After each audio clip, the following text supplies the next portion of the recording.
በስመ አብ ወወልድ ወመንፈስ ቅዱስ አሐዱ አምላክ አሜን። አጹረ ጸሎት። አቤቱ አምላኬ ሆይ ራሳቸውን ከሚወዱ ለገንዘብ ከሚስገበገቡ ትምክህተኞች፣ ትዕቢተኞችና ተሳዳቢዎች፣ ለወላጆቻቸው ከማይታዘዙ ውለታ ቢሶች፣ ፍቅር አንድነት ከሌላቸው ማኅበር ጋር እንዳንተባበር በቅዱስ አጹረ መስቀል አጥረት አድነን ዘንድ እለምንሃለሁ፣ ማልድሃለሁ። አቤቱ ከሰዎች ጋር ስምምነት የሌላቸው ሰዎች ሆነው ሰውን ከገንዘቡ ጋር አብረው ለመዋጥ የሚፈልጉ ስም የሚያጠፉ ታሪክን የሚያጎድፉ የመልካምና የበጎ ነገር ጠላቶች ከሆኑ ራሳቸውን የማይቆጣጠሩ ጨካኞች፣ ጥንቃቄ የጎደላቸው በትዕቢት የተነፉ እግዚአብሔርን ከመውደድ ይልቅ ሥጋዊ ደስታን የሚወዱ ሃይማኖት ያላቸው እየመሰሉ እግዚአብሔርን ክደው አማኙን የሚያስክዱትን ሁሉ ወደ እኔ አገልጋይክ እንዲሁም ይህን ጸሎት ወደሚከታተሉት እንዳይቀርቡ በኃያሉ ክንድ ካርቅልን፣ በቸርነትህ ማጹር ክበበን። አቤቱ አምላኬ ሆይ ሰማዕታትን በደም ጻድቃንን በገዳም ሐዋርያትን በአጽናፈ ዓለም መላእክትን በጽርሐ አርያም እንዳጸናክ እኔን አገልጋይክን እንዲሁም ይህን ጸሎት የሚከታተሉትን በምግባር በሃይማኖት አጽንተህ ከአመፀኛ ከተንኮለኛ ከሐሜተኛ ከሐሰተኛ ከዲያብሎስ መልእክተኛ በረድኤትህ አጹር ከልለን።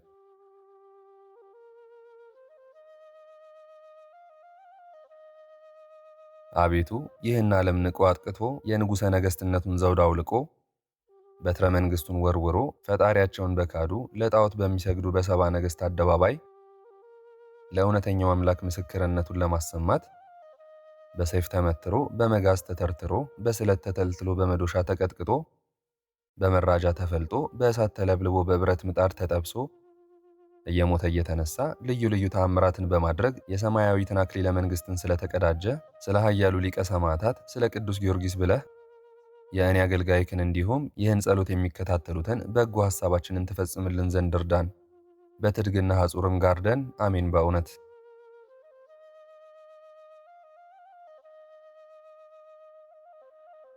አቤቱ የሊቀ ሰማዕታት ፍጡነ ረድኤት የቅዱስ ጊዮርጊስ አምላክ ሆይ መዓትክ የራቀ ምሕረትክ የበዛ ነውና ክፉዎች በማኅበር አንድ ሆነው ሕይወታችንን ለጥፋት ሰውነታችንን ለሞት ይፈልጓታልና በእኛ ላይ የተነሳሱ እሊህ ዓመፀኛዎች ጠላቶቻችንን አንተ አስታግስልን።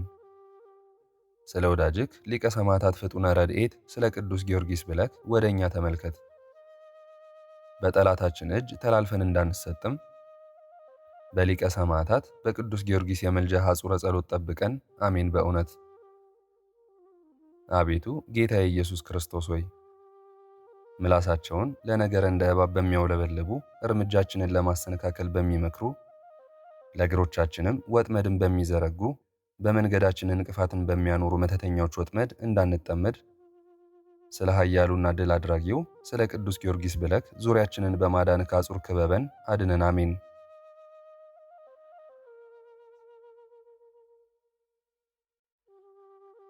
በስመ አብ ወወልድ ወመንፈስ ቅዱስ አሐዱ አምላክ አሜን። የቅዱስ ጊዮርጊስ ገድል ምዕራፍ 3 አንድ አምላክ በሚሆን በአብ በወልድ በመንፈስ ቅዱስ ስም የምስጉኑ የቅዱሱ የታላቁ ሰማዕት በሰማይና በምድር መካከል ያለው የክብር ኮከብ ተጋድሎውን የፈጸመው ድል አድራጊው የኢየሱስ ክርስቶስ ምስክር ኃያሉ ጊዮርጊስ ገድሉና ምስክርነቱ ይህ ነው። የእግዚአብሔር ቸርነቱ ይደረግልን። አሚን። በእውነት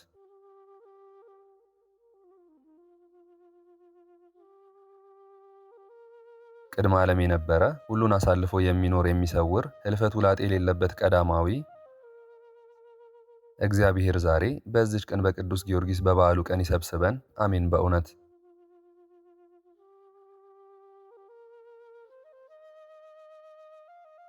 ቅዱስ ጊዮርጊስ በብርሃን አክሊል ያሸበረቀ ነው። ጌታውን ፈጣሪውን እግዚአብሔርን ለማገልገል ሕይወቱን አሳልፎ የሰጠ ነው። እርሱ ምልጃውን የሚያዘወትር አማላጅነቱም በእግዚአብሔር ዘንድ የተወደደ ነውና የዚህን ዓለም ሹመት የሚያልፈውን ክብሩን የሚጠፋውን ሽልማቱን አልወደደም። ሕፃንነትም አላሸነፈችውም፣ ነገር ግን በማስተዋል ጸና። የመንፈስ ቅዱስ ዕውቀትም በልቦናው ሞላ። ለሰማዕት የተሰጠውን ተስፋ ሥላሴን ለሰማዕታት ያቀዳጇቸውን አክሊል የተዘጋጀላቸውንም ልዩ ክብር አወቀ። ይህንንም በተረዳ ጊዜ የአምላክ ፍቅር በልቦናው ነደደች። መንግሥተ ሰማያት ናፈቀችው። ከስም ሁሉ የሚበልጠውንም ስም ወደደ። የክብር መንግሥትንም ወረሰ። ወንድሞቼ ሆይ ዛሬ በዚህ የሰርግ በዓል ኑ ደስ ይበለን። ለእግዚአብሔር ምስጋና እናቅርብ። እንደ ነቢዩ እንደ ዳዊት አንተ የመረጥከው በረድኤትም የተቀበልከው ብፁዕ ነው እንበል። አንተ የሠራኸው የቀጣኸው ሕግህን የሚያስተማርከው ብፁዕ ነው እንበል። የነቢዩ ዳዊት ትንቢት በዚህ ቅዱስ ላይ በእውነት ተፈጸመ። የከበረ ስሙን እንዲያስተምር ይህን ኃያል ቅዱስ ጊዮርጊስ ለወደደውና ለመረጠው ለእግዚአብሔር ክብር ምስጋና ይግባው፣ አሜን። በእውነት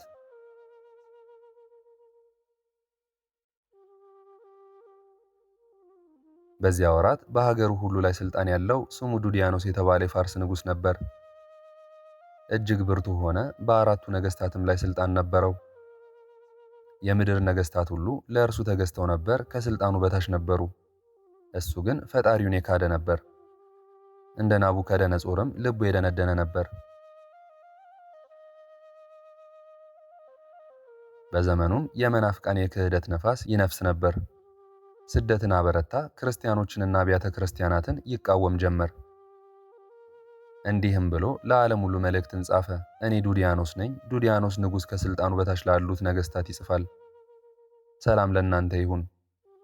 የክርስቲያን ወገኖችን ነገር ከእነሱ የተነሳ ሀገሪቱ በመላ እስክትታወክ ድረስ ማርያም የምትባል ሴት በወለደችው ስሙ ኢየሱስ በሚባል በአንድ ሰው ምክንያት ሊያደርጉት ያሰቡትን ሁከት ሰምታችኋል።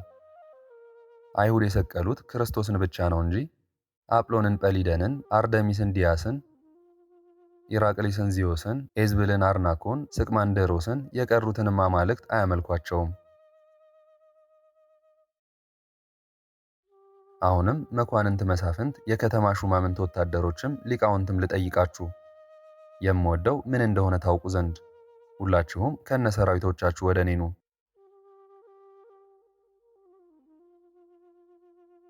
በስራቸው መንግስታችንን ሳያጠፉት አንድ ልብ ሆነን የምናደርገውን እንምከር። ስለዚህ ነገር ጻፍኩላችሁ፣ ለመንግስታችሁ ሰላምና ጸጥታ ይሁን ብሎ ለየሀገሩ ለየመንደሩ የክህደት ደብዳቤ ጻፈ። ያን ጊዜም በ5 ዓመት ፍጻሜ አላውያን 70 ነገሥታት ቁጥር ስፍር ከሌለው ከሰራዊቶቻቸው ብዛት የተነሳ ምድር እስክትሸበር ድረስ ብዙ ሕዝብ ከነሱ ጋር ነበር። ቦታውም ጠቧቸው ነበር። በመጡም ጊዜ ለዚያ ክፉ ባላጋራ ሰገዱለት። ነገሥታቱ ሁሉ ለእርሱ እጅ መንሻ ቀረቡለት። ይህንንም አይቶ ታበየ፣ ልቡንም አደነደነ። እጅግም ከፍ ከፍ አለ፣ እንደ አንበሳ ይደነፋ ጀመር። 70 ቀን ሙሉ በየዕለቱ ከነሱ ጋር ምሳ አደረገ። ለማንም ፍርድ አያደርግም ነበር። እነዚህ የግብዣው ቀናቶች ከተፈጸሙ በኋላ ያ ሰነፍ ከሃዲ ዱዲያኖስ በአደባባይ ለፍርድ ተገኘ። ነገሥታቱም ሁሉ ከእርሱ ጋር ተቀምጠው ነበር። መሳፍንትም በዙሪያው ቆመው ነበር። ያን ጊዜ 70 ጣዖታትን አቆመ። አማልክትም ብሎ ሰየማቸው፣ ሰገደላቸው። ተከታዮቹንም እንዲሰግዱላቸው፣ መስዋዕት እንዲያሳርጉላቸው፣ እርድም እንዲያርዱላቸው ግድ አላቸው። ከዚህ በኋላ ክርስቲያን ነኝ ብሎ በአፉ የሚያምነውን ሰው ሁሉ በዚያ ቅጣት ይቀጡት ዘንድ የሚያስጨንቁ መሳሪያዎች፣ የተሳሉ መቁረጫዎች፣ ልዩ ልዩ የሆኑ የስቃይ መሳሪያዎች አዘጋጅቶ የአሳች ከይሲ የስቃዮች መሳሪያዎችን ሁሉ ወደ ፍርድ አደባባይ አቅርበው እንዲያስቀምጧቸው አዘዘ።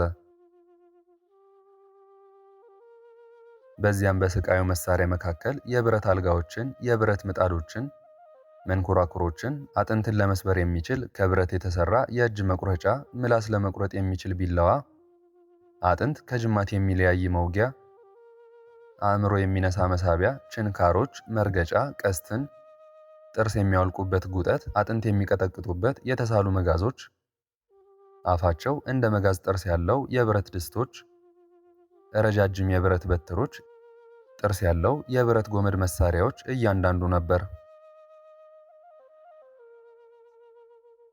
መሳሃቲ ከይሲ አማልክቶችን የሚሰድብ ልቡ የሚያመነታ የማይሰግድላቸውን ቢኖር በሕይወታቸው ሳሉ ቆዳቸውን እንዲገፏቸው በፊቴ የተሰለፉ ብዙ የስቃይ መሳሪያዎችንም በስጋቸው እንዲያሰራጩ ብዬ አዝዣለሁ።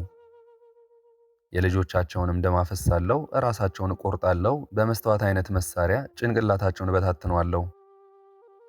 ጭናቸውን በመጋዝ እቆርጣለሁ፣ እንደ መርኮ በታተናቸዋለሁ። ሆድ ዕቃቸውን አፈሰዋለሁ፣ በመጋዝ ስራቸውን እበጥሰዋለሁ። ዓይናቸውን አውጥቼ በእጃቸው አስታቅፋቸዋለሁ። ኢየሱስ ከእጅ ያድናቸው እንደሆነ እስካይ ድረስም ሥጋቸው ለሰማይ አዕዋፍ ለምድር አራዊት እንዲጣል አደርጋለሁ ብሎ በመሐላ ትእዛዝ ሰጠ።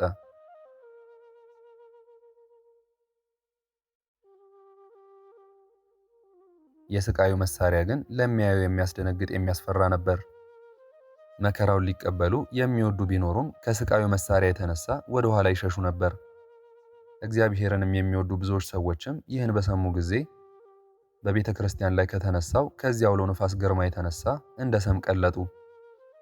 ነገሥታቱም እርስ በርሳቸው እየተገባበዙ ጣዖታቸውን እያመለኩ 7 ዓመት ቆዩ።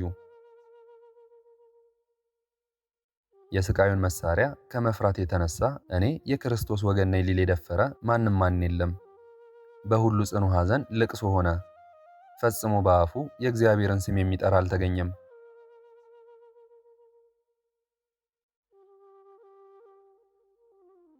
ይህ ብሩህ ኮከብ ተርቢኖስ የተባለው ጊዮርጊስ ስለ ዓለም ሥርዓት ለመምከር ንጉሡ ዱዲያኖስ በፋርስ አገር ብዙ ነገሥታትን ማሰብሰቡን ሰምቻለሁና አሁንም ብዙ ገንዘብ የከበሩ እጅ መንሻዎችን ይዤ ልሂድና ልስጣቸው፣ የአባቶቼንም ሹመት ልለምናቸው ብሎም ይህን ምክር በልቦናው አሳደረ። ከዚህ በኋላ ወዲያው ተነስቶ ብዙ ገንዘብ የከበሩ ልብሶችንም ይዞ ገንዘቡንም ሁሉ አገልጋዮችን ጨምሮ ከነገሥታቱ ጋር ሊገናኝ በመርከብ ሄደ። ቅዱስ ጊዮርጊስም ወደ ንጉሡ ከተማ በደረሰ ጊዜ ነገሥታቱ ጌታችን ኢየሱስ ክርስቶስን ሲነቅፉ ሰማ። ጣዖታትን ሲያመልኩ በፍጹም ትጋትም ዕጣን ሲያሳርጉላቸው ክርስቲያኖችንም ሲያሳድዷቸው አየ። ቅዱስ ጊዮርጊስ ከዚያን ጊዜ በቀር እንደዚህ ያለ ነገር አላየም ነበርና ብዙ ጊዜ በልቡ ተደነቀ። ይህንንም በተረዳ ጊዜ በልቡ አሰበ፣ አባትና እናቴ የተጠቀሙት ምንድን ነው? በኃላፊው ዓለም ሹመት ጥቅም አላገኙም? የኖሩበት ተድላ ደስታ ጠፍቶ የለምን? ወደ ፈጣሪያቸውስ ባዶ እጃቸውን ተመልሰው የለምን? ከሰውም ማን የበደለ ቢኖር ሥላሴ እነርሱን ይቆጣጠራቸዋል ብሎ ሰማይና ምድርን በፈጠረ በእግዚአብሔር ዘንድ መንግሥተ ሰማያትንና ከፍተኛ ዕድል የሚያገኝበትን አሰበ። ኃያሉ ቅዱስ ጊዮርጊስ እኔ የዚህን ዓለም ክብር ፈጥኖ የሚያልፈውን ተድላ ደስታውንም ትቼ መንግሥተ ሰማያትን ገንዘብ አደርጋለሁ። ለንጉሡ ልሰጠው የሚያሰብኩትን ገንዘብ ለድሆችና ለጦም አዳሪዎች እሰጣቸዋለሁ። በእኔም ፍጹም ሊሆን የሚወድ ገንዘቡን ሽጦ ለውጦ ለድሆች ሰጥቶ ይምጣ ይከተለኝ ያለውን የጌታዬን የፈጣሪዬን የኢየሱስ ክርስቶስን ቃል እፈጽማለሁ አለ። ዳግመኛም አውጥቶ አውርዶ ወገኔን የሰማይና የምድር ፈጣሪ ክርስቶስን የሚያመልኩበትን አገሬን ትቼ ለምን መጣው? እግዚአብሔርን ትተው ሰይጣንን ወደሚያመልኩ ወደ እነዚህ ሳላውያን ለምን መጣው? መንግሥታቸው ከእነሱ ጋር ፈጥና ከምታልፍባቸው ከእነዚህ ርኩሳን አላውያን መሾምን ስለምን እፈልጋለሁ? አሁንም እግዚአብሔር ይቀበለኝ ዘንድ የማደርገውን እኔ ያውቃለሁ። እንግዲህ እኔ አላፊውን የዚህን ዓለም መንግሥት አልሻም። ለዘላለም የምትኖረው ፈጣሪ ኢየሱስ ክርስቶስ የሚያወርሰኝን መንግሥተ ሰማያትን እሻለሁ እንጂ። ከእንግዲህስ ወዲህ በዚህ ዓለም እስካለው ድረስ ወደ አገሬ ወደ እናቴም አልመለስም። ስለ ክርስቶስ ከእሷ ተለይቻለሁና ለዘላለም የምትኖረውን ጌታዬ ኢየሱስ ክርስቶስ የሚሰጠኝን ሕይወት ተስፋ አደርጋለሁ እንጂ። ስለ ቅዱስ ስሙም እሞት ዘንድ እርሱ በቸርነቱ ያጸናኛል። ስለ አጽሜም ወደ አገሬ ወስደው ከቀደሙት አባቶች መቃብር እንዲቀብሩኝ እርሱ ያስባል አለ። ያን ጊዜም መንፈስ ቅዱስ በቅዱስ ጊዮርጊስ ላይ አደረበት።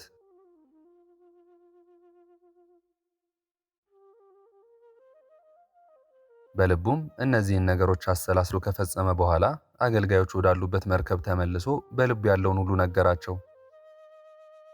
እነርሱም ጌታችን ሆይ ነገሩ እንዲህ ከሆነ ለምን እንደመጣን ለምን እንደተመለስን ማን እንዲያውቅብን ሳናደርግ ከነ መርከባችን እንመለስ ብለው ማለዱት። ቅዱስ ጊዮርጊስም ምንጊዜም ይህ በእኔ ዘንድ አይደረግም፣ ከእንግዲህ ወዲህ ወደ አገሬ አልመለስም፣ ተመልሼ የእናቴን ፊት አላይም፣ ፍጥረቱን ሁሉ ለፈጠረ ለሰማይና ለምድር ንጉሥ ለጌታችን ለኢየሱስ ክርስቶስ በማደርገው ሐሰት በሌለበት ምስክርነት በዚህች ቦታ ሞታለሁ እንጂ። አሁንም ከእኔ አርነት የወጣችሁበትን ደብዳቤ ተቀበሉ። 3 ወቄት ወርቅ 10 ልብስ ውሰዱ። ከእኔ አገር በቀር ወደ ወደዳችሁት ወደ መረጣችሁት ቦታ ሁሉ ሂዱ።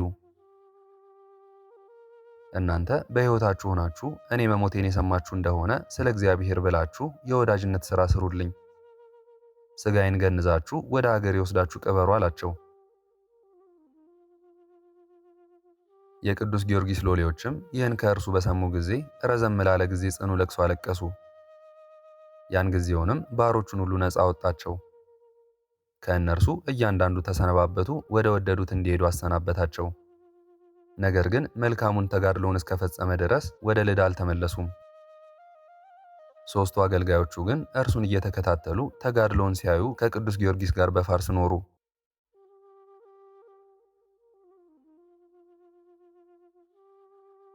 ከዚህ በኋላ ቅዱስ ጊዮርጊስ ለንጉሡ ሊሰጥ ወደ አመጣው ገንዘብ ሁሉ ተመለሰ። በሙሉ አንስቶ ለድሆችና ለጦም አዳሪዎች ነሰነሰው። ለነገሥታቱ ያመጣውን እጅ መንሻ መጸወተው። ምንም ሳይቀር እስከ ለበሰው ልብስ ድረስ ለተራቆቱት ሰዎች ሰጣቸው። ከዚህ በኋላ ፈጥኖ ሄደና በአላውያን ነገሥታት ፊት ቆሞ እኔ የክርስቲያን ወገን ነኝ፣ በጌታችን በኢየሱስ ክርስቶስ አምናለሁ ሲል አሰምቶ ተናገረ። ነገሥታቱም እንደ ችሎታው ልዩ ልዩ ስቃይ እያዘጋጁበት እስከ 7 ዓመት ድረስ በልዩ ልዩ ስቃይ ሲያሰቃዩት ኖሩ። ከእነርሱ አንዱ እንኳን ሐሳቡን ሊያስለውጠው አልቻለም። 7 ዓመት ሙሉ ሁሉም እያንዳንዱ የስቃይ ሕግ ያወጣለት ነበር። እነርሱ ሊያሸንፉት ከእውነተኛ ሃይማኖቱም ሐሳቡን ሊያስለውጡት ይፈልጉ ነበር። ነገር ግን ሁሉም አልቻሉም። በእግዚአብሔር ላይ ያለው ፍቅርም አልተቀነሰም። ሰይጣን አይነ ልቦናቸውን አሳውሮታልና የእግዚአብሔርን ክብር እንዳያዩ።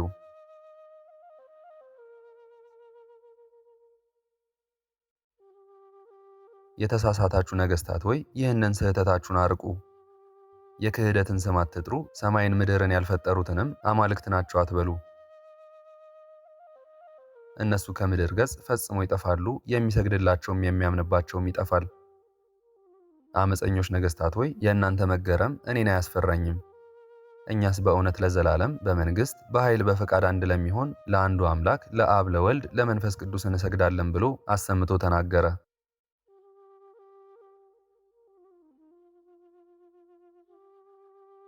ምዕራፍ 4 ቅዱሱ ኃያሉ በሕዝብ ፊት ይህንን ነገር ይናገር ነበር።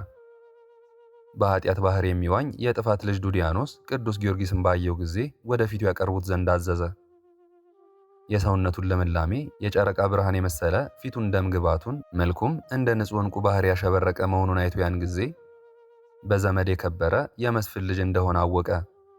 ወዲያውም ዱዲያኖስ ከሚጣፍጠው አነጋገሩና ከጉብዝናው የተነሳ አደነቀ። ዱዲያኖስም መለሰ፣ እኛ ሁላችን አማልክት የሰጡንን ክብር ተጎናጽፈን በምድር ላይ እንኖራለን። እነርሱም እጅግ ይወዱናል። አንተም በክብርና በልዕልና ከእኛ ጋር ትሆናለህ። እነሆ የከበርክ ትልቅ ሰው መሆንክን መልክክ ይናገራል። በደም ግባትክ የወደድኩህ ወዳጄ ሆይ እወቅ። እኔ ከዚህች ቤት 3 ዓመት ተቀምጫለሁ። እኔና ከመላ ዓለም የሰበሰብኳቸው 70 ነገሥታት ከአንተ በቀር በእነዚህ በ3 ዓመታት እኔ ክርስቲያን ወገን ነኝ የሚል በዚያች ዓለም ውስጥ ፈጽሞ አልሰማንም። ስለዚህ ገንዘብ ብዙ ጉልበትክ ብዙ የሚያስፈራ የከበርክ እንደሆንክ በልቤ ተረዳው። ስለዚህም ነገር ዙሪያውን ከበውክ በቆሙትና መኳንንት በነገሥታቱ ትዘብታለክ። ክብር ሆይ አሁንም ነገሩ ይታይክ። የአምላካችን የአጵሎን ክብር አይሰወርብህ። አምላኮቻችንንም አቃለልክ እንጂ እኛን ብቻ ያዋረድክ አይደለም። እንግዲህስ ወዲህ ይህንን ነገር መተው ይገባሃል። በፍጹም ልቦናህ ተመልሰህ ንስሐ ግባ። ለአማልክትም ስገድ፣ የልቦናህንም ስንፍና ይቅር እንዲሉ መሥዋዕትን አቅርብላቸው። እኛም ነገሥታቱን እንቀበልሃለን፣ እንደ አንድ ልጃችንም እናደርግሃለን። ከከበሩ ከትልልቆች አማልክቶቻችንና ከእኛም የመንግሥት ማዕረግን ትቀበላለህ። በመላው ዓለምም በማንኛውም ቦታ አንተ እንደወደድክ ከዓለም ታላላቅ በሆኑ ለ10 አገሮች ከነአውራጃዎቻቸው መስፍን ትሆናለህ። አሁንም ክፉ አሟሟት እንዳትሞት ቅረብና ለአማልክት መሥዋዕትን አቅርብ። አጵሎን ሰማይን እንደፈጠረ፣ አቅራዲስም ምድርን እንደፈጠረ፣ ቀማንደሮስና አቴናም ፀሐይን እንደፈጠሩ፣ አርዊስና ሶፎም ባህርን እንደፈጠሩ እወቅ። ክርስቶስ የምትለውስ ምን የሚታይ ነገር ፈጥሯል አለው።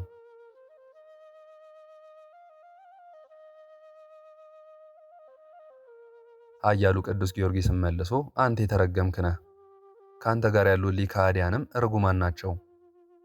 አማልክት የምትሏቸው ጣዖቶቻችሁ ርኩሳን ናቸው። እነርሱ አጋንንት ናቸው እንጂ አማልክት አይደሉም።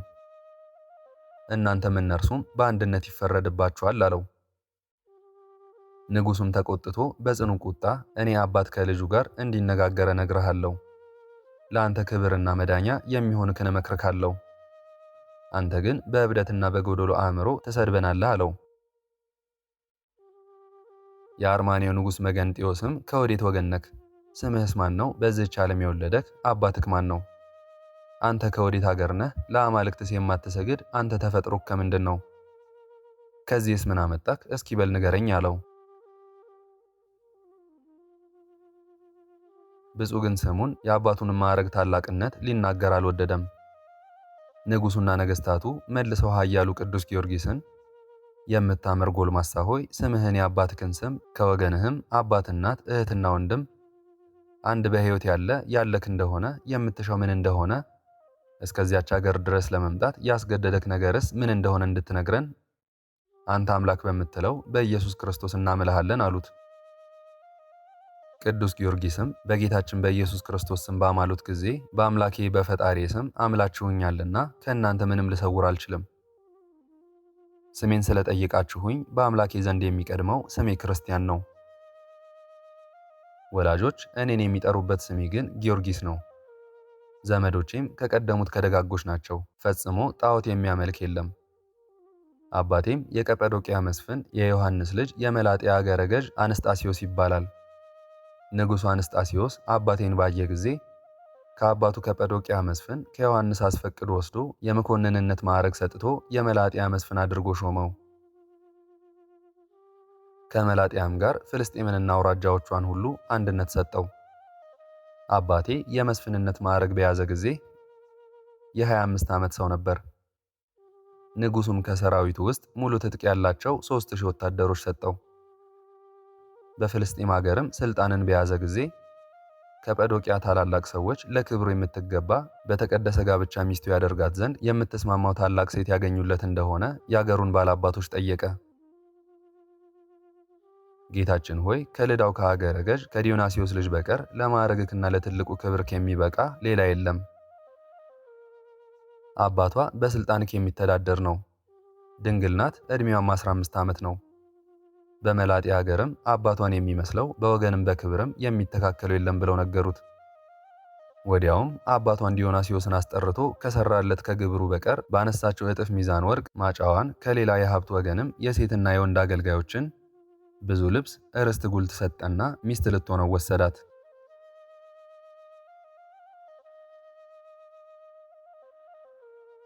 የአባቱን አገር ቀጰዶቅያን እስኪረሳ ድረስም ወደዳት። እግዚአብሔርም እስካሰበው ድረስ በፍልስጤም አገር ኖረ። እናቴ እመቤት ቴዎብስታ በወለደችኝ ጊዜ በአባቴ አባት በአያቴ ስም ጊዮርጊስ ብላ ጠራችኝ። ዳግመኛ 2 ሴቶች ልጆች ወለደችለት። አንዲቱ ማርታ፣ ሁለተኛው መስያ ትባላለች። የከበረው መኮንን አባቴ አንስጣስዮስ በሞተ ጊዜ እኔ 10 ዓመት ልጅ ሳለው ትቶኝ ሞተ። አንዲቱ እህቴ የ7 ዓመት ልጅ ነበረች። ሁለተኛዋ የ3 ዓመት ነበረች። ከዚህ በኋላ ስሙ አንስጣስዮስ የሚባል ሰው በከበረው አባቴ ፈንታ መስፍን ሆነ። እሱም ለ5000 ወታደር አዛዥ እስከመሆን ድረስ ያሰበልኝ እርሱ ነው። ስሜንም ለንጉሥ ነግሮ መዝግቦት ነበር። ደግሞም በየወሩ 3000 ወርቅ እንዳገኝ አዞልኝ ነበር። ቤተሰቦቹንም የማስተዳድር በስልጣኔ የምሰራ እኔ ነበርኩ እንጂ እርሱ ከሚበላውና ከሚጠጣው በቀር የሚያውቀው አልነበረም። ልጁንም በሕግ በታወቀው በንጹሕ ጋብቻ ሚስት ልትሆነኝ አጭቶልኝ ነበር። እርሱም ከልጁ ጋር ሰርግ ሊያደርግልኝ ሲያስብ በሰው ሁሉ ላይ የተሰራው ሞት አገኘው። ከዚህ ከኃላፊው ዓለምም ተለየ። በተከበረው በአባቴ በአንስጣስዮስ መቃብር ቀበሩት። እግዚአብሔር ነፍሱን በመንግሥተ ሰማያት ለዘላለም ያሳርፍ፣ አሜን።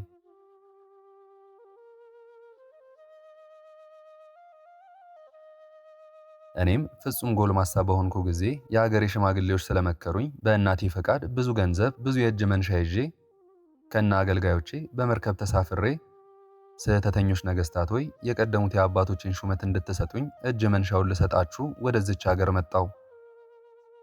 መንግሥትን የሰጣችሁ ሰማይና ምድርን የፈጠረውን አምላክ ትታችሁ ሰይጣንን እንዳመለካችሁ ባየው ጊዜ በዚህ ሥራችሁም በእናንተም እንዲፈረድባችሁ ባወቅኩ ጊዜ ስለዚህ ይዤ የመጣሁትን ገንዘብ ለታናናሾች ወንድሞች ለድሆች በጌታችን በኢየሱስ ክርስቶስ ስም መጸወትኩት።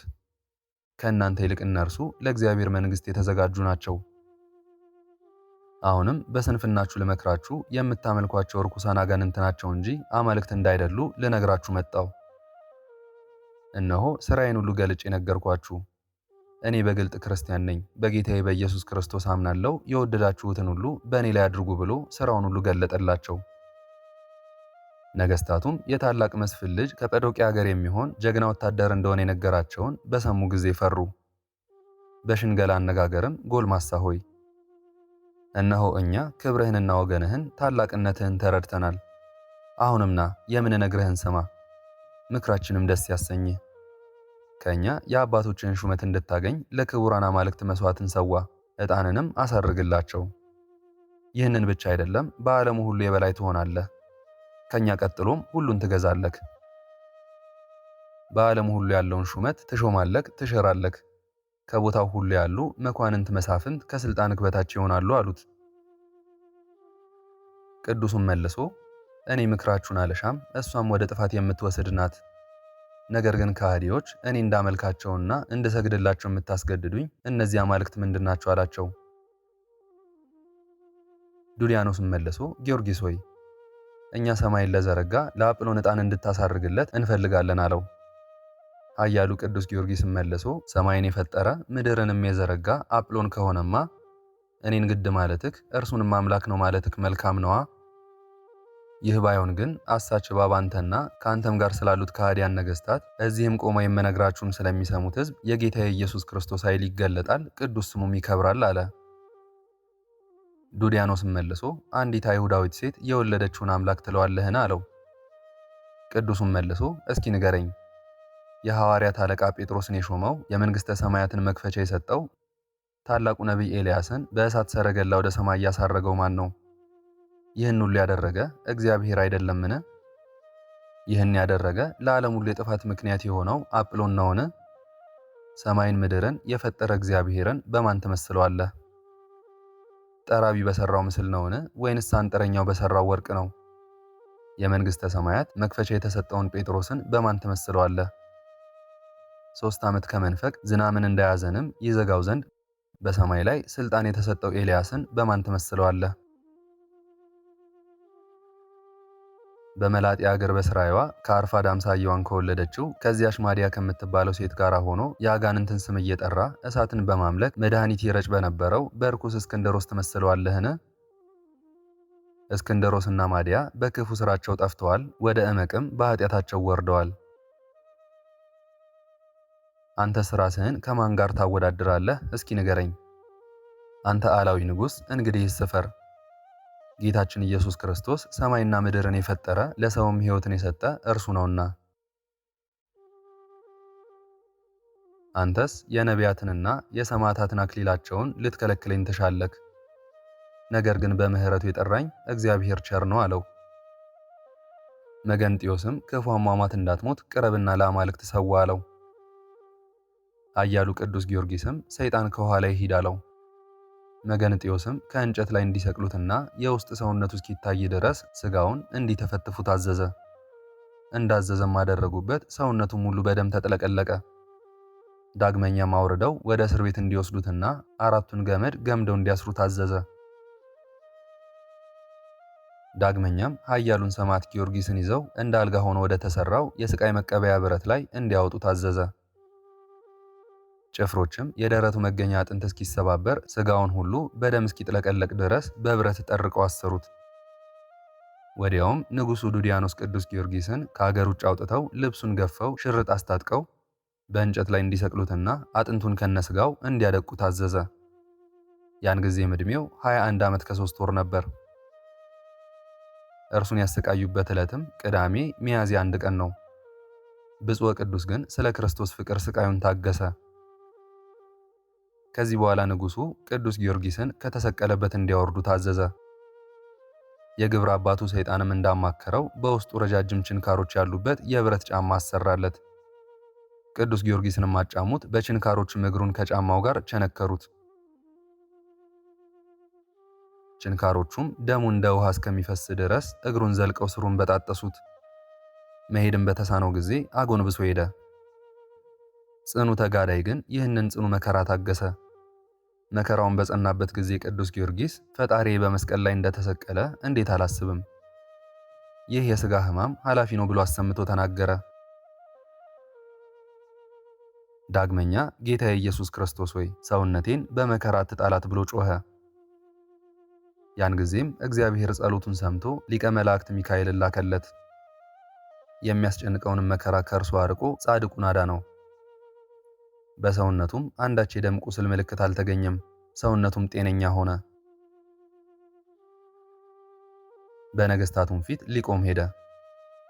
ሰማዕቱም ወደ ንጉሡ በደረሰ ጊዜ ከሚካኤል ጋር ተነጋግሮ ዱድያኖስን አማልክቶች የሰሩት እንዳለ አሳየኝ አለው። ከዚህ በኋላ ዱድያኖስ ቅዱስ ጊዮርጊስን ከሀገር ወደ ውጭ እንዲያወጡት ረጅም ግንድ አሰናድተው እንዲያቆሙ አዘዘ።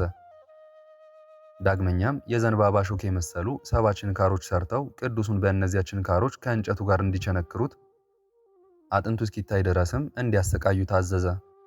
ቅዱሱ ግን ይህንን ሁሉ ጽኑ ስቃይ በእግዚአብሔር ኃይል ታገሰ። ከሃዲው ንጉሥ ግን ባየው ጊዜ ልቡ እንደ አድማስ ድንጋይ ጸና። ከዚያችም ከተሰቀለባት እንጨት አውርደው ወደ ፈላ ብረት ድስት እንዲያስገቡትና አንጎሉም በአፉና በአፍንጫው እስኪፈስ ድረስ ራሱን በመዶሻ እንዲቀጠቅጡ ታዘዘ። እንደ ታዘዘም አደረጉበት። ሰውነቱም በደም ተጥለቀለቀ። እርሱ ግን ይህን ስቃይ ታገሰ። ብቻ ዓይኖቹን ወደ ሰማይ አቅንቶ የማትታይ እኛን ለማዳን በሥጋ የተገለጥክ አምላኬ ሆይ ምሕረትን ካንተ ዘንድ ላክልኝ። ስምህን በካዱ ጊዜ አዝኜ አንተን አምኜ ስለ ስምክ ልሞት መጥቻለሁና አቤቱ ተነስ፣ ጸሎቴን ስማኝ። ካንተ የምትገኝ ምሕረትህን አታርቅብኝ። ይህን ሐሳበ ጽኑ ጎስቋላ ዱድያኖስን ድል እስክነሳውና ከእርሱ ጋር ያሉ 70 ነገሥታትንም ድል እስክነሳቸው ድረስ አትግደለኝ እያለ ጸለየ። ያን ጊዜም ጊዮርጊስ ሆይ እኔ ከአንተ ጋር ነኝና ጽና የሚል ቃል ከሰማይ መጣ። ዳግመኛም 8 ሰዎች ሊያነሱት የማይችሉትን አስጨናቂ የድንጋይ አምድ በሆዱ ላይ አስረው በእንዴት ያለ ሞት ይሞት እንደሆነ ያዩ ዘንድ ከድንጋዩ ጋር እንዲያንከባለሉ ታዘዘ። ይህንም አደረጉበት።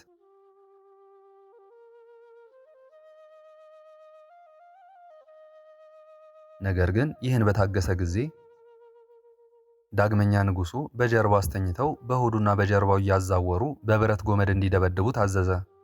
ሆዱ ተቀዶ ሆድ ዕቃው በሙሉ በመሬት ላይ እስኪፈስ ድረስ 700 ጊዜ ደበደቡት።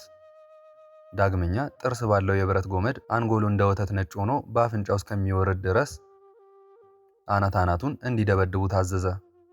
ይህን ሁሉ ስለ ክርስቶስ ይታገስ ነበር። ሰውነቱንም በመከራው ያጽናናት ነበር። ዳግመኛም እንደ መጋዝ ጥርስ ያላቸው ታላላቅ ምላጮች አምጥተው በእነዚያ ሥጋውን እንዲተፈትፉ ታዘዘ። እንዲሁም አደረጉበት። ዳግመኛም ብዙ ዘመን የሆነው መጻጻና ጨው አምጥተው በቁስሉ ላይ እንዲያፈሱበትና ሕዋሳቱ እየተበጣጠሱ ከአጥንቱ እየተለዩ እስኪወድቁ ድረስ የቆሰለ ሰውነቱን ከፀጉር የተሰራ ማቅ እንዲመዘምዙ ታዘዘ። ነፍሱ ከሥጋው እንዳትለይ እግዚአብሔር አጸናው እንጂ ቅዱስ ጊዮርጊስ ለሞት ደርሶ ነበር።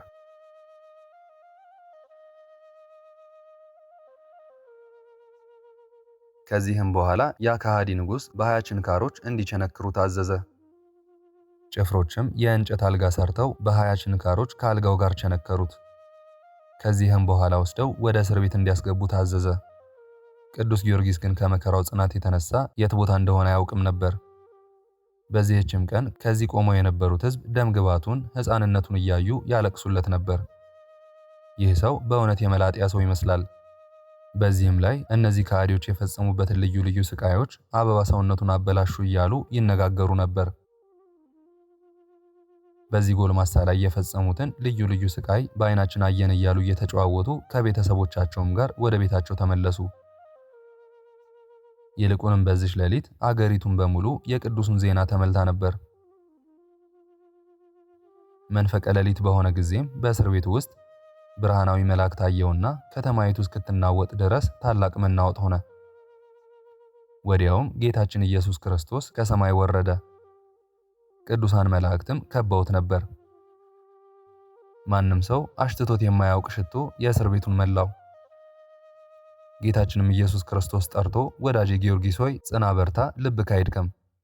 እኔ ፈጣሪክ ኢየሱስ ክርስቶስ ነኝ። ምንም ህመም ሳይኖርብህ ከወደክበት በደህና ተነስ። በዘመኑ ሁሉ እኔ ካንተ ጋር ነኝ። ይህንን ከሃዲና እርኩሳን ጣዖቶቹን እስክታሳፍራቸው ድረስ እኔ አጸናሃለሁ አለው። ያን ጊዜም ከህመም ወገን ምንም በሰውነቱ ሳይኖርበት ተነሳ። መከራ የነካው አልመሰለም። ከንጉሱ ግብዣ እንደተነሳ ሆነ እንጂ። ለእግዚአብሔርም ሰገደ።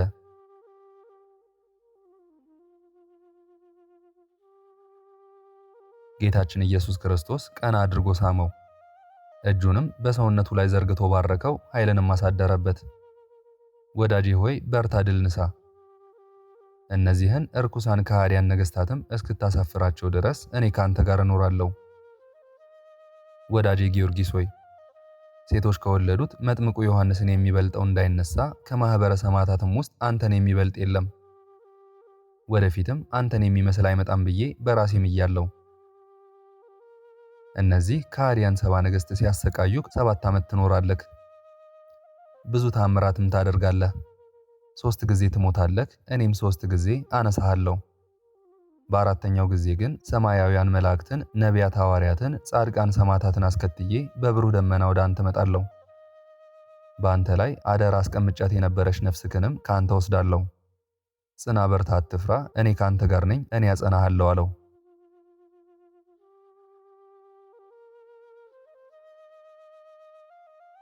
ጌታም ይህንን ተናግሮ ከፈጸመ በኋላ ሰላምን ሰጠው፣ ደስታንም ሁሉ መላው።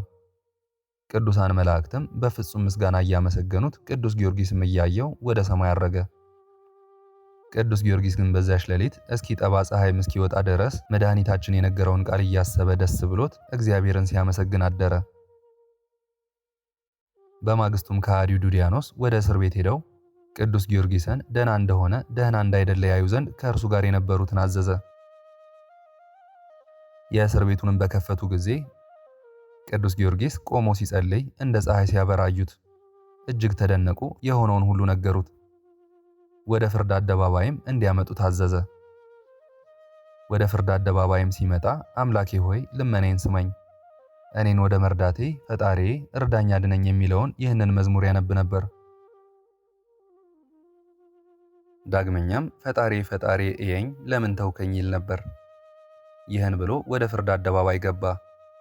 የፍርድ ባለስልጣን ሆይ አንተ ሰነፍ ነህ፣ አጵሎንም ድንጋይ ነው፣ እነሆ በፈጣሪዬ በኢየሱስ ክርስቶስ ኃይል ተነስቼ ልትፈርድብኝ መጣው ብሎ አሰምቶ ተናገረ። ከሃዲያንም ባዩት ጊዜ ጊዮርጊስ ሆይ እንዴት ከመከራው ሁሉ ምንም አላገኘህም? ያዳነህስ ማን ነው አሉት። ቅዱስ ጊዮርጊስም ከሃዲዎችና ወንጀለኞች ሆይ እናንተ በደነቆረችው ጆሮአችሁ የፈወሰኝን የፈጣሪን ስም ልትሰሙ የሚገባችሁ አይደለም አላቸው። ያን ጊዜም ርኩሳን ነገሥታት ጽኑ ቁጣ ተቆጥተው በ4 ረጃጅም ካስማዎች እጁን እግሩን ስበው እንዲያስሩትና በጀርባው 400 ጅራፍ በሆዱም 400 ጅራፍ እንዲገርፉ ታዘዙ። ጭፍሮቹም ስጋው እስኪበጣጠስና ጥቂት በጥቂት በምድር እስኪወድቅ ድረስ ደሙም እንደ ውሃ እስኪፈስ ድረስ ግርፋቱን ፈጸሙበት። ዳግመኛም ሰዎች ሊያጠፉት የማይቻላቸውን ግንፋል አምጥተው በላዩ እንዲያፈሱበት መጣጣዲንም እንዲጨምሩበት አዘዙ። ስጋው ሁሉ ተቃጠለ፣ እጅግ በጣም ደከመ።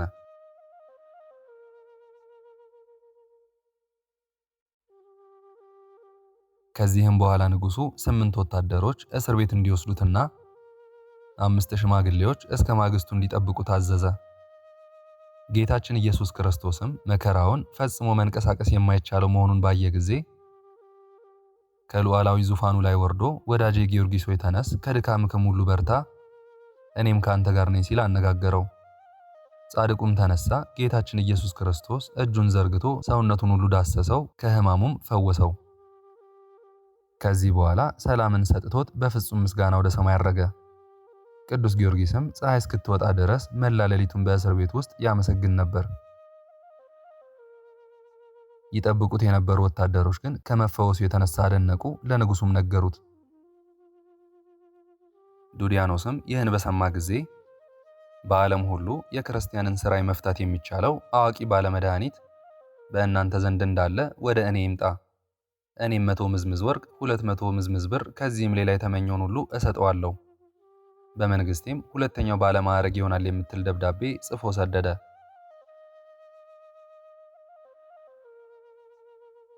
ዱዲያኖስም ይህን ደብዳቤ በየሀገሩ በሰደደ ጊዜ አትናሲዮስ የሚባል ታላቅ የሥራይ መምህር መጣለት። ንጉሡንም ጌታዬ 1000 ዓመት ያንግሥክ፣ ይህን ጊዮርጊስ የተባለውን ሰው እዘዘው፣ በፊቴ የሚያደርገውን ያድርግ፣ የእርሱን መድኃኒት እኔ ፈተዋለሁ አለው። ንጉሡም በሰማ ጊዜ እጅግ ደስ ብሎት ሥራዬን እስክትፈታ ድረስ ምን ማድረግ ትችላለህ አለው። አስማተኛውም ንጉሡን ላም እንዲያመጡ እዘዝ አለው። አመጡለት። በጆሮዋም ሹክ አለባት፣ ተሰነጠቀች፣ 2 ክፍልም ሆነች። ዱዲያኖስም ስቆ በእውነት አንተ የክርስቲያኖችን ሥራይ ለመፍታት ትችላለህ አለው። አስማተኛው አትናሲዮስም የሚበልጥ እስክታይ ድረስ ጥቂት ታገስ አለው። ሚዛን እንዲያመጡ እዘዝ አለው። ሚዛንም አምጥተው ግማሹን በአንድ ወገን ግማሹን በአንድ ወገን አድርገው 2ቱን ክፍል መዘኑት። እርስ በርሳቸው ትክክል ሆኑ። ንጉሡና ከእርሱ ጋር የነበሩት አደነቁ።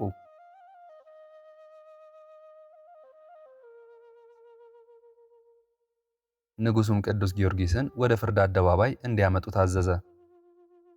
ቅዱስ ጊዮርጊስም ወደ ፍርድ አደባባይ በመጣ ጊዜ እኛ ይህንን ሰው ያንተን ሥራይ እንዲፈታ አስመጥተነዋልና አንተ ለራስህ እወቅ፣ ወይንም አንተ የእርሱን ሥራይ ትፈታ ይሆናል አለው።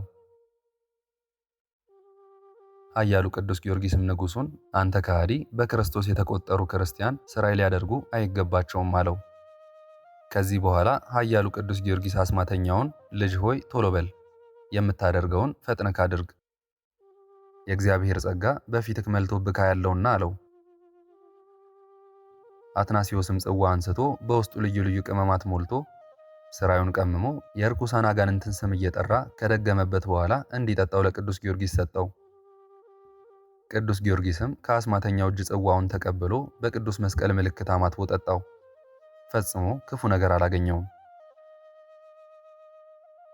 አስማተኛው አትናሲዮስም ቅዱስ ጊዮርጊስን እኔ እንደገና ሌላ መርዝ ቀምማለሁ፣ እርሱን ጠጥተህ ክፉ ነገር ካላገኘክ እኔ በዕፀ መስቀል ላይ በተሰቀለው በአምላክክ በኢየሱስ ክርስቶስ አምናለሁ አለው። እንደገና ሌላ ጽዋ አንስቶ መርዝ መልቶ ከቀደሙት የከፉ የሚበልጡ አጋንንትን ስም እየጠራ ከደገመበት በኋላ ለቅዱስ ጊዮርጊስ ሰጠው። ቅዱስ ጊዮርጊስም በመስቀል አማትቦ ጠጣው። ፈጽሞም ሕመም አላገኘውም። አትናሲዮስም ከቅዱስ ጊዮርጊስ እግር በታች ወደቀና ሰገደለት። ነፍሴን ታድን ዘንድ የመንግሥተ ሰማያትን በር እንዲከፈትልኝ አንተ በምታመልከው በክርስቶስ የምትሰጥ ማዕተበ ጥምቀትን ትሰጠኝ ዘንድ ኃጥአንን ሁሉ ሊያድን ወደ ዓለም በመጣው በኢየሱስ ክርስቶስ አምልሃለሁ አለው። ቅዱስ ጊዮርጊስም እምነቱን ባየ ጊዜ ምድርን በእግሩ ረገጠ። ያን ጊዜም መዓዛው እጅግ የሚያስደንቅ የውሃ ምንጭ ፈለቀ። ቅዱስ ጊዮርጊስም በለሆሳስ ጸለየ። ያን ጊዜም ሐዋርያው ቶማስ መጣና አትናሲዮስን አንድ አምላክ በሚሆን በአብ በወልድ በመንፈስ ቅዱስ ስም አጠመቀው። አትናሲዮስ የኃጢአቱን ስርየት አገኘ። ከዚህ በኋላ ሐዋርያው በሕቡ ሰላምታ ሰጥቷቸው ከእነርሱ ተሰወረ። የውሃው ምንጭም ወደ ነበረበት ተመለሰ። ንጉሡና ከእርሱ ጋር የነበሩ ሁሉ ይህንን ባዩ ጊዜ እጅግ ተደነቁ። አትናሲዮስም በንጉሡ ፊት እኔ ክርስቲያናዊ ነኝ፣ ከአገልጋዮቹ ቆጥሮኛልና ድንቅ ሥራውንም ሰርቶልኛልና ቅዱስ ጊዮርጊስ አገልጋዩ የሆነለት እግዚአብሔርን አመሰግነዋለሁ።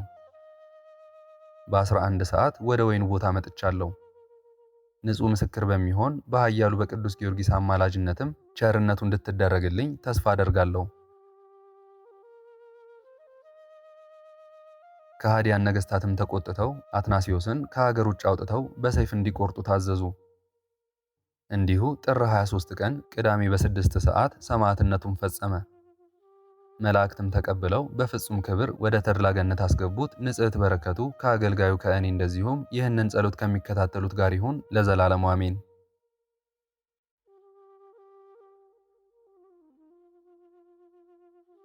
ምስጋና ይሁን አንድ አምላክ ለሚሆን ለአብ ለወልድ ለመንፈስ ቅዱስ ዛሬም ዘወትርም እስከ ዘላለሙ አሜን። የዛሬውን መርሃ ግብር በዚህ መልኩ ጨርሰናል። ዘወትር የምንለቀውን መርሃ ግብር እንድትከታተሉ ሳትሰለቹም ሰብስክራይብ፣ ሼር፣ ላይክ እንድታደርጉ እኔንም ይህን ጸሎት የተከታተሉትንም በያላችሁበት በጸሎታችሁ እንድታስቡኝ እንድታስቡን በጌታችን በመድኃኒታችን በኢየሱስ ክርስቶስ ስም እጠይቃለሁ። ይህንን ጸሎት ምስጋና ወይንም ቃለ እግዚአብሔር በቅርብም በአካል በሩቅም በያላችሁበት ስትከታተሉ ለቆያችሁ በኋላም ለምታደምጡ በአሜነ በረከት ለተሳተፋችሁ በጸሎት እንድናስባችሁም ለጠየቃችሁን ወለተ ግርማ፣ ጽጌ ሐና፣ ወልደ ስምዖን፣ ወለተ ኤልሳ፣ ወለተ ኤልሳቤጥ የወለተ ሕይወትን ነፍስ ይማርልን፣ በአጸደ ገነት ያኖርልን፣ አሜን። ወለተ ሐና፣ ወለተ ሐና፣ ወለተ ሐና፣ ወለተ ኢየሱስ፣ አጸደ ማርያም፣ ወለተ ማርያም፣ ወለተ ማርያም፣ ወለተ ማርያም፣ ወለተ ማርያም፣ ወለተ ማርያም፣ ክንፈ ሚካኤል፣ ትርሲተ ድንግል፣ ወለተ ማርያም፣ አስካለ ማርያም የወልደ ሩፋኤልን ነፍስ ይማርልን፣ በአጸደ ገነት ያኑርልን፣ አሜን። እህተ ሚካኤል ገመቹና ወለተ ማርያም፣ አጸደ ማርያም፣ ገብረ መድን፣ ወልደ ሰማዕት፣ ተክለ ወልድ፣ ሂሩተ ሥላሴ፣ ወለተ ትንሣኤ፣ ኃይለ ማርያም፣ ኃይለ ማርያም፣ ወልደ ጻድቅ፣ አመተ ጻድቅ፣ ወለተ ሰንበትና ወለተ ጻድቅ፣ ወለተ ገብርኤል፣ ወለተ ገብርኤል፣ ኃይለ ገብርኤል፣ ወለተ ጽዮን፣ ወለተ ዕፀ ሕይወት፣ ኃይለ ገብርኤል፣ ኃይለ ማርያም የወለተ ገብርኤልን ነፍስ ይማርልን፣ በአጸደ ገነት ያኑርልን፣ አሜን። አመተ ሚካኤል፣ ወለተ ሥላሴ፣ ወለተ ጻድቅ፣ ወለተ ማርያም፣ ፍቅርተ ማርያም፣ ቀጸላ ማርያም፣ ወለተ ሐና፣ እህተ ሚካኤል፣ አስካለ ማርያም፣ ወለተ ሥላሴ፣ አጸደ ማርያም፣ ወለተ ማርያም፣ ማኑኤል፣ ሳሙኤል፣ ብሩኖ፣ ኃይለ ገብርኤል፣ ስርጉተ ገብርኤል፣ ጽጌ ማርያም፣ ወለተ ገብርኤል፣ ወለተ ሰንበት፣ ገብረ ጻድቅ፣ ኃይለ ሥላሴ፣ ወልደ ማርያም፣ ወልደ ሰንበት፣ ኃይለ ገብርኤል፣ ወለተ ማርያም፣ ኃይለ ኢየሱስ፣ ገብረ ሥላሴ፣ ገብረ ኪዳን፣ ኃይለ ኢየሱስ፣ ፈቃደ ሥላሴ፣ ክንፈ ሚካኤል፣ ገብረ ሥላሴ፣ ወለተ ሥላሴ፣ ሳህለ ማርያም፣ ወለተ ሥላሴ፣ ወለተ ሚካኤል፣ ፍቅርተ ሚካኤል፣ ኃይለ ሚካኤል፣ ፍቅረ ዮሐንስ፣ ፍቅረ ሥላሴ፣ ትርሲተ ሚካኤል፣ ተስፋ ሚካኤል፣ ወለተ ማርያም፣ አክሊለ ሰማያት፣ ስነ ገብርኤል፣ እህተ ሚካኤል፣ ወልደ ገብርኤል፣ አጸደ ማርያም፣ ገብረ ማርያም፣ አጸደ ማርያም፣ ወለተ ኪዳን፣ ኢዛና፣ ሰላማዊት፣ ራይሻን፣ ወለተ አናንያ፣ ጽጌ ማርያም፣ ወለተ ጽራጽዮን፣ ጸገነት፣ ወለተ ኪዳን የወለተ ጽዮንን የሙሉ ማሞ የወለተ ሥላሴን ነፍስ ይማርልን፣ በአጸደ ገነት ያኑርልን፣ አሜን። ወለተ ሰንበት፣ ማሪቱ ኃይሉ፣ ወለተ ሥላሴ፣ ወለተ ሥላሴ፣ ኃይለ ገብርኤል፣ ገብረ አብ፣ ኃይለ ሚካኤል፣ አስካለ ማርያም፣ አምደ ሚካኤል፣ ወለተ ሚካኤል፣ አመተ ኢየሱስ፣ ወለተ መድህን፣ ወለተ ማርያም፣ ፈቃደ ማርያም፣ አጸደ ማርያም፣ ወለተ ሐና፣ ወለተ ኪዳን፣ በትረ ማርያም፣ ወለተ ሥላሴ ሁላችሁንም ከነ ቤተሰባችሁ በሕይወት በጤና ያቆያችሁ። ዕድሜ ዘመናችሁ ይባረክ። ስራችሁን የሰመረ፣ ቀናችሁን ያማረ፣ ኑሯችሁን የከበረ፣ ጸሎታችሁንም የተሰማ ያድርግላችሁ፣ አሜን። እግዚአብሔር አምላካችን እስካሁኗ ሰዓት ጠብቆ ለዚህ ያበቃን የአባቶቻችን አምላክ ልዑል እግዚአብሔር ስሙ ፈጽሞ የተመሰገነ ይሁንልን። እመቤታችን ቅድስት ድንግል ማርያም ዘላለማዊ ስሟ የተወደደ ይሁንልን። ጻድቃን ሰማዕታት፣ ቅዱሳን መላእክት እንደየክብራቸውና እንደየማዕረጋቸው የከበሩ ይሁኑልን፣ አሜን። አነሳስቶ ላስጀመረን አስጀምሮም ላስፈጸመን ለሕያው እግዚአብሔር ክብርና ምስጋና ይግባው ዛሬም ዘወትርም ለዘላለሙ አሜን። አቡነ ዘበሰማያት